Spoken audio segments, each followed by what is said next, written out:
9-4 here. I'm going to show you the tech that I use in my daily life. Let's get to it.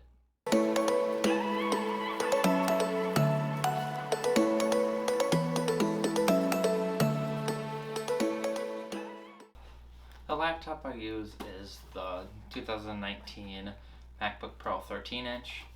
It has an i5, 8 gigs of RAM, 256 gigs of storage.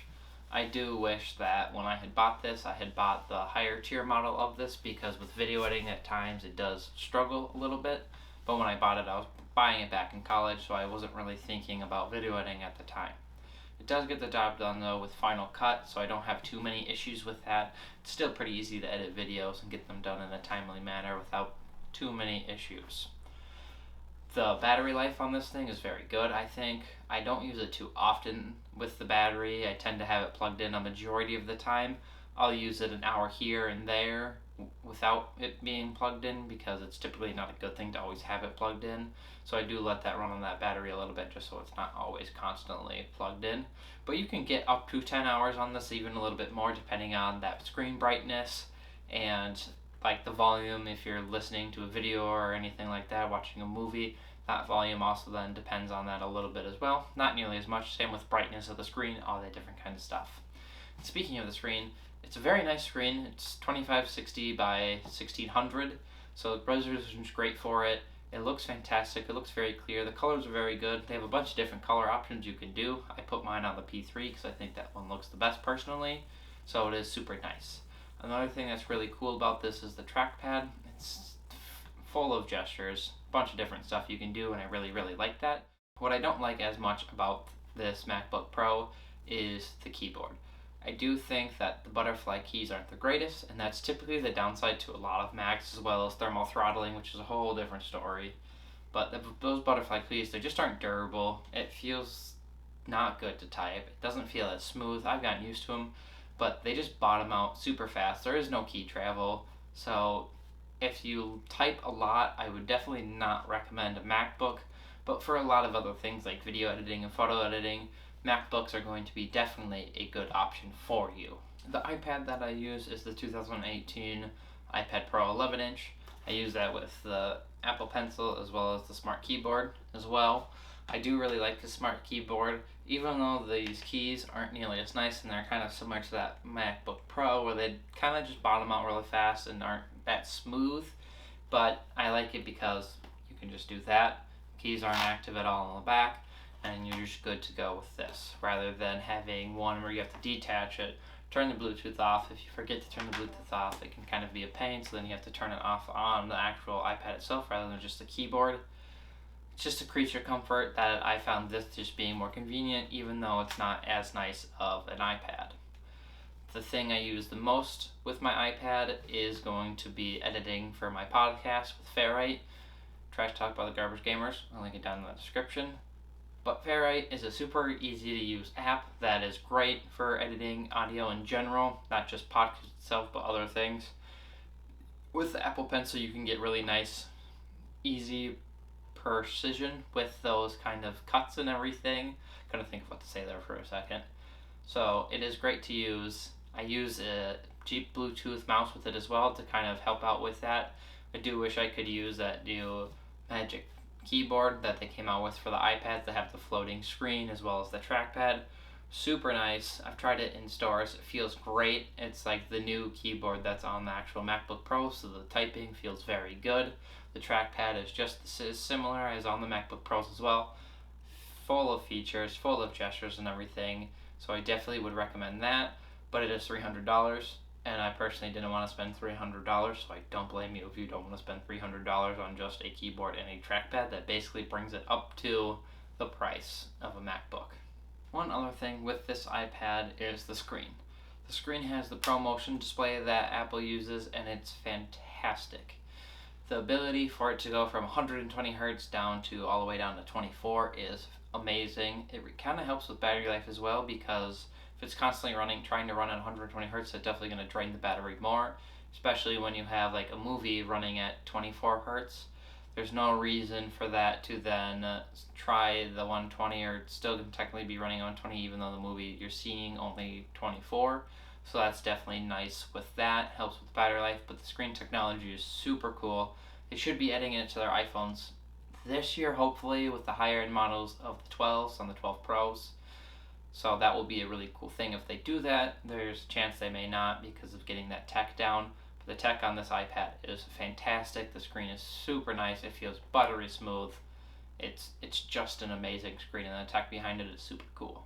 The headphones that I use on daily are these beauties. The Sony 1000 XM3s. In my opinion, they are the best noise cancelling headphones that you can buy, period. Noise cancelling is fantastic. I've used it on planes, in the library, everywhere I can think of, using it as walking, and it will cancel out almost everything unless someone is close by or it's a more high-pitched tone. But those low, like an airplane, all that stuff, it just basically completely cancels out. It's super good.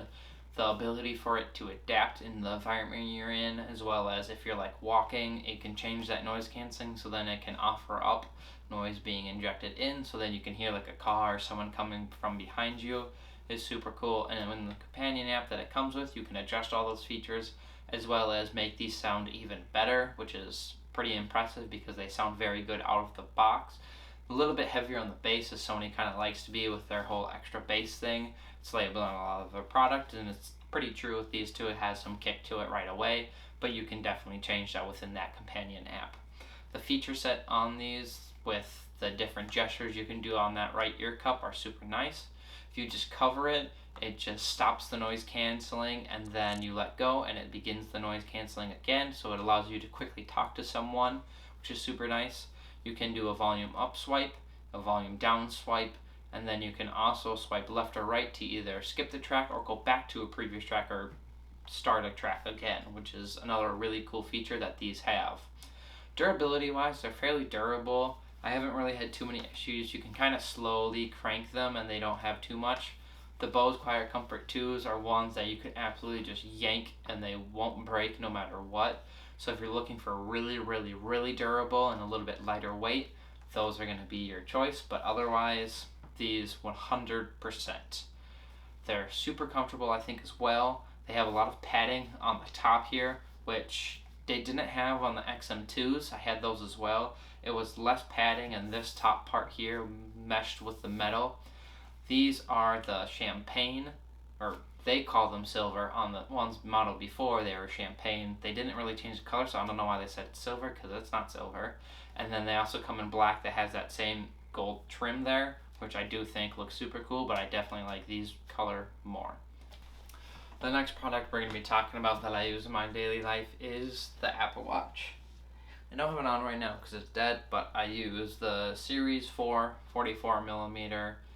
I think it's an amazing smartwatch. I've used Samsung in the past, I've used Garmin in the past, and I really liked those, but this by far takes the cake.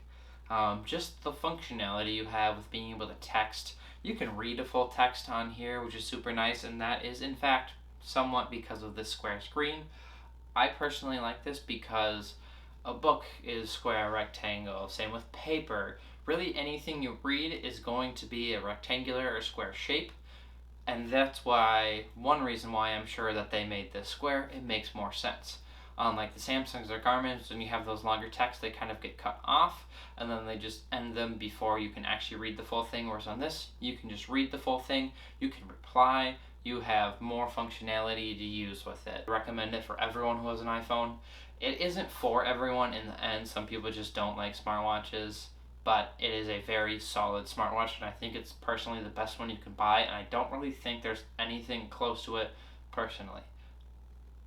The Samsung is good, but it's just not to the level of the Apple Watch quite yet. And I do hope it does, because competition always brings out the best. It's good for everything. It will only make our product better and then help us get more satisfied with our product because it keeps getting better and better.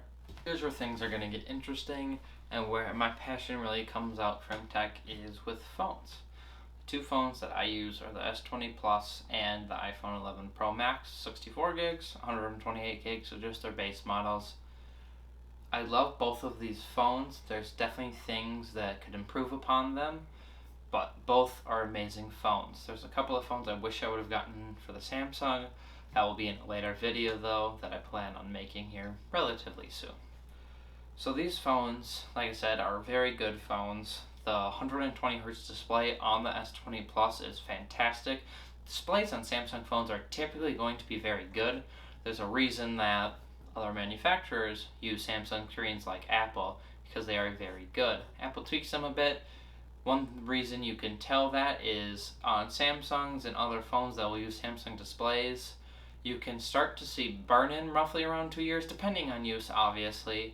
The most common burn-in I see is Facebook, truthfully. It's always burned in at the top, that like dashboard at the top there, burned in quite a bit. On an iPhone, I haven't really seen that. Granted, the iPhone X was the first one that had an OLED panel, so burn-in is about to start happening potentially, but I haven't seen it yet on an iPhone X, and I've been really impressed with that because people use their phones a lot, and especially that iPhone X, when that came out, was definitely like a tech enthusiast phone because it was that top-of-the-line first $1,000 phone, and it was like crazy tech at the time.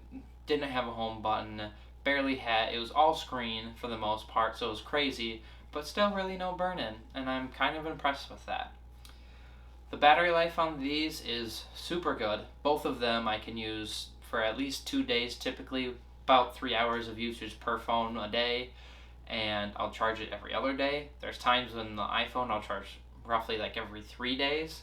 So both are very good. iPhone does win out on that battery life, but either of these are going to get good battery life, even full brightness, which is what I mainly use at because I like to, burn my eyes out apparently, make my eyes even worse, so I just keep having to get glasses. There are some downsides though.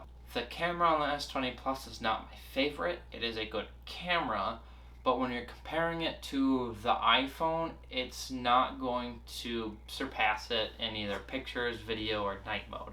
It will in zoom because this is a 3x optical zoom and can go up to 30x digital, but I don't know why you're going up to 30x digital, and I think you need to have a talking to if you are.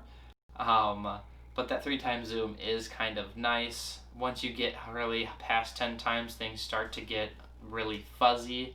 That's one reason why Apple will probably cap this at 10x, also limitations in general. I think the 2x zoom is more useful in like portrait photos, because that's typically what's used to help with that depth, whereas that 3x may not be as good, so it's definitely more beneficial to the zoom, which most people aren't using as much in that zoom. That's why on like the lower tier models of these, I should say lower tier model of this, since this lower tier model is still crazy expensive on the regular S20, they kept the ultra wide and the standard wide angle camera. I do plan on having a video come out kind of going more in depth with these. I didn't want to go too in depth because I have a lot to say, and I think it will be a really fun video, and I think you're going to really see where my love of tech comes from because of phones. That's all I have for today. Thank you for watching this video. I hope you enjoyed it. Until the next one, stay safe. I'll see you then.